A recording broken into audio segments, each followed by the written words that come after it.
السلام عليكم ورحمة الله. معكم الدكتور أحمد يسري في فيديو جديد. هنتكلم النهاردة عن الكحة أو السعال، الأنواع بتاعها وإزاي نعالجها.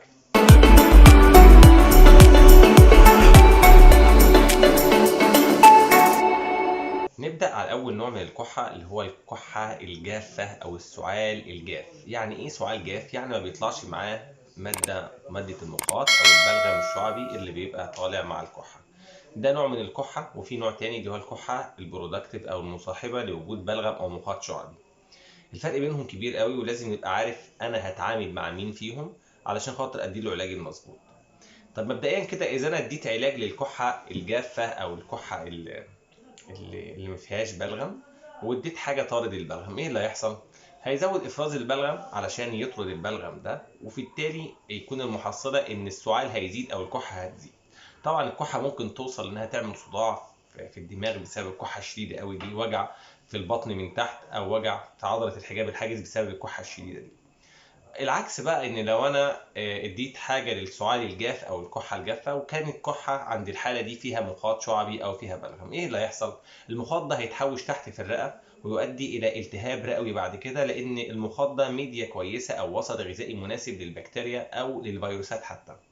عشان كده انا لازم ابقى حريص ان انا اعرف النوع اللي عندي من السعال الاول واعالجه. نبدا الاول باول نوع اللي هو الكحه الجافه. الكحة الجافة دي بتبقى لها 4 أسباب في الغالب. السبب الأولاني اللي هو الربو أو الأزمة.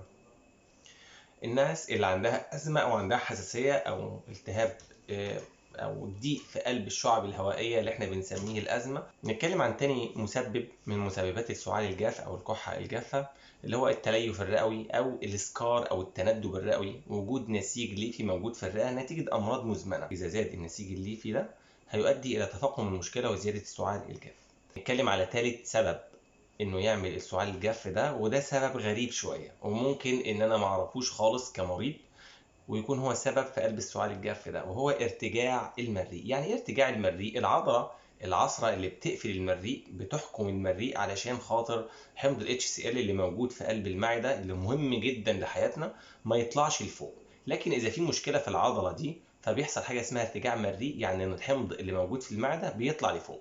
طبعا هي حاجه حمضيه، HCl ده حمض قوي جدا، اما بيطلع لفوق بيسبب السعال الجاف ده. فده هنا هنحتاج عشان نعالجه مع دواء الكحة لازم أقلل من إفراز حمض المعدة ببعض الأدوية. رقم 4، بعض الأدوية لعلاج ضغط الدم بتسبب السعال الجاف أو الكحة الجافة. أبرز الأدوية دي هو حاجة اسمها مجموعة الACE inhibitor أو الانجيوتنسين converting enzyme inhibitor، زي الكابتوبريل كاسم مادة فعالة موجود في السوق زي الكابوتين. وفي حاجات تانية من نفس العيلة بتاع عيلة الايس انهبيتور دي زي الليسينوبريل مثلا، الايزابريل او الايزابريلكو، الكابوتين، الكابوتريل، الكابوزايد. كل الادويه دي ممكن تعمل استعال جاف عند بعض المرضى، مش كلهم.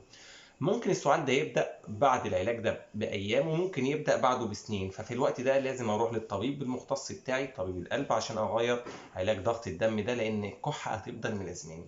الكحه بتبقى مميزه جدا بتاع العلاج ده، بتبقى كحه جافه قوي، بتحس انها زي شرقه كده.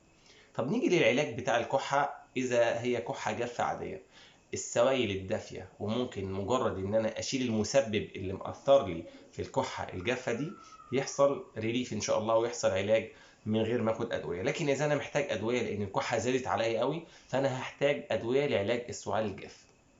اول ادويه دي وافضلها دواء اسمه توسيفان شراب. توسيفان شراب فيه ماده مضاده للحساسيه، وفيه ماده اسمها الديكستروميثورفان هيدروبروميد. الماده دي كويسه جدا للسعال الجاف، لكن هي بتبقى جدول في الفتره الاخيره اذا تركيزها عالي. لكن الادويه اللي موجوده بتركيزها اقل في الديكستروميثورفان هيدروبروميد طلعت من الجدول وبقت موجوده عادي تداولها في الصيدليه. الدواء الثاني اسمه الكابيلا شراب، ده للسعال الجاف برضه، هناخد منه معلقه كل 8 ساعات. او الدواء الثالث فيه دواء جديد اسمه توسي ستوب. الدواء ده حلو جدا للكحه، حلو للسعال الجاف، جميل جدا، يتاخد معلقه 3 مرات. اذا الحاله عندها سكر مثلا او محتاجه دواء للسعال الجاف، دواء زي النوتوسيل ده، الدواء ده جيد جدا، نتائجه ممتازه جدا، ناخد برضو معلقه كل 8 ساعات. دي الادويه بتاع السعال الجاف اللي انا بثق فيها وبديها. ممكن احتاج الى ماده مضاده للحساسيه عشان السعال الجاف ده ممكن يجي نتيجة تحسس في الحنجرة مثلا.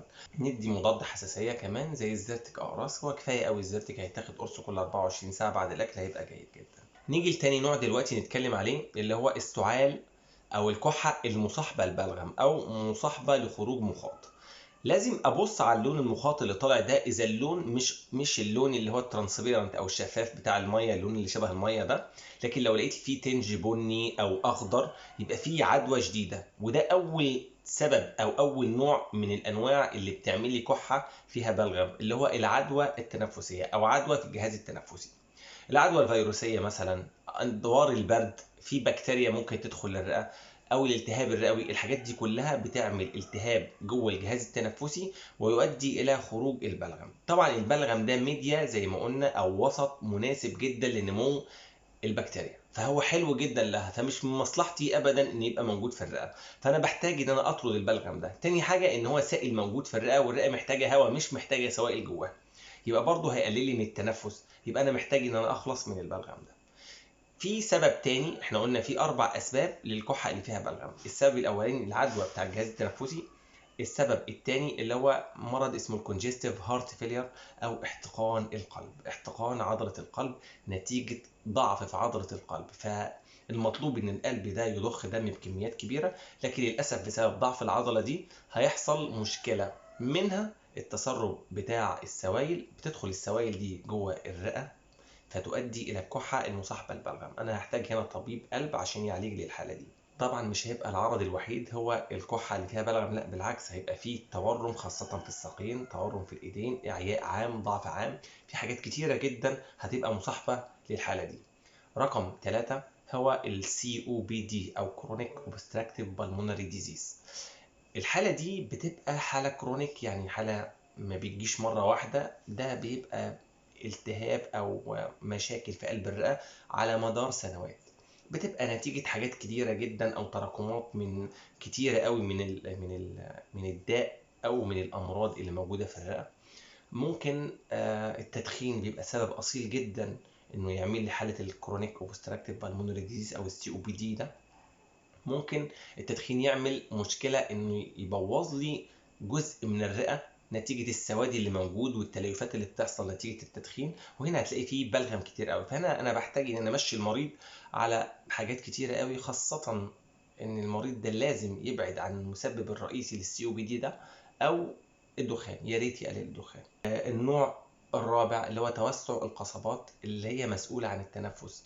الجزء النسيج بتاع القصبة ده المفروض يبقى فاضي علشان خاطر ياخد الهواء ويحصل اكستشينج للكربون دايوكسيد مع الاكسجين، اللي انا بطلع ثاني اكسيد الكربون من قلب الجسم بطلعه بره واستخلص الاكسجين وادخله جوه الرئه، ومن الرئه الى الدم عشان عمليه التنفس. لكن اذا حصل مشكله في النسيج ده، حصل توسع فيه، فما بتقومش بوظيفتها وبالعكس بتتملى بسوائل زي البلغم او المخاط، وهنا بحتاج علاجات كتير. بالنسبه للون المخاط، احنا قلنا اذا لون المخاط مغير لونه زي لون الاصفر او البني او الاخضر كده، يبقى فيه بكتيريا او عدوى فيروسيه، او ممكن تكون عدوتين اتنين، عدوى فيروسيه مع عدوى بكتيريا، فانا بحتاج الى مضاد حيوي هيوصفه الطبيب المختص، واحتاج الى طارد البلغم. احنا قلنا ممنوع تماما في الحالات دي ان انا اوصف الادويه اللي قلت عليها للكحه الجافه او السعال الجاف. طيب انا بقول على بعض الادويه للكحه اللي فيها بلغم، عندي فيه دوايين اتنين، الايزيلين شراب والاوبليكس شراب، دول اشهر الادويه اللي موجوده. الاتنين دول ممتازين جدا للعلاج بتاع الكحه اللي مصاحبه للبلغم، معلقه 3 مرات في اليوم من ده او ده. طيب في ادويه تانية اذا في ضيق في قلب الشعب الهوائيه او النفس مش قادر يخلص، فانا بحتاج الى ماده موسع شعب تكون زياده شويه على مكونات الادويه دي. في دوايين اتنين اسمهم الميوكوفيلين او الاولفنت، دول دوايين اتنين للسعال اللي فيه بلغم وفي نفس الوقت فيه ضيق في الشعب الهوائيه، فده موسع للشعب وطارد للبلغم. لكن اخد بالي قوي ان الدوايين الاتنين دول بيزودوا ضربات القلب، يبقى اول حاجه عشان استخدم الادويه دي يكون القلب سليم، ما اكونش بستخدم ادويه للضغط اللي هي بتقلل ضربات القلب زي البيتا بلوكرز مثلا زي الكونكور، عشان ده بيبقى عكس الكونكور. الادويه الجرعه بتاعها تبقى معلقه صغيره، او ما اخدش من الازازه زي بعض الناس، لان الحاجات دي بتزود ضربات القلب. الجرعه الزياده من الميوكوفيلين او الاولفنت هتؤدي الى تريمورز، هتلاقي صوابع الايد بتهتز كده، تحس ان انت مش قادر تاخد نفسك وعايز تنام. ده بسبب ان انت زودت الجرعه بتاع الادويه دي، فانا بنصح ان الجرعه تكون اقل ما يمكن عشان استخدامها. طبعا الادويه دي المفروض لا تستخدم اقل من 6 سنين، لكن في تجاوزات في الاستخدام على حسب حاله المريض، ده بيشوفها الطبيب المختص وبيقدر يوصف الحاجات دي. انا الفيديو ده عامله كله عشان خاطر حاله هي بصراحه اللي قالت لي حصل لها مشكله بسبب انها اخذت دواء غلط من الادويه للكحة الناشفة مكان البلغم، فحصل مشكلة عندها. فأنا بعمل ده كتوعية إن أنا آخد بالي من نوع السعال اللي عندي. إذا كحة جافة هستخدم أدوية السعال الجاف، إذا كحة فيها بلغم أدوية للكحة اللي فيها بلغم مع كسش. تاني حاجة أنا بحتاج طبيب برضو، لأن الموضوع مش مسبب بس، مش ده جاست إن أنا آخد الدواء ده هخف، لأ، السبب الرئيسي اللي عامل السعال ده يا ريت يتعالج. انا في الفتره اللي موجوده فيها درجه الحراره بتقل دي بنصح ان كل واحد يدفي نفسه كويس، ما يتعرضش لمسببات حساسيه خاصه لمرضى الازمه او مرضى الحساسيه. ربنا يعافيهم يا رب، واشوفكم فيديو جديد وبخير والف سلامه.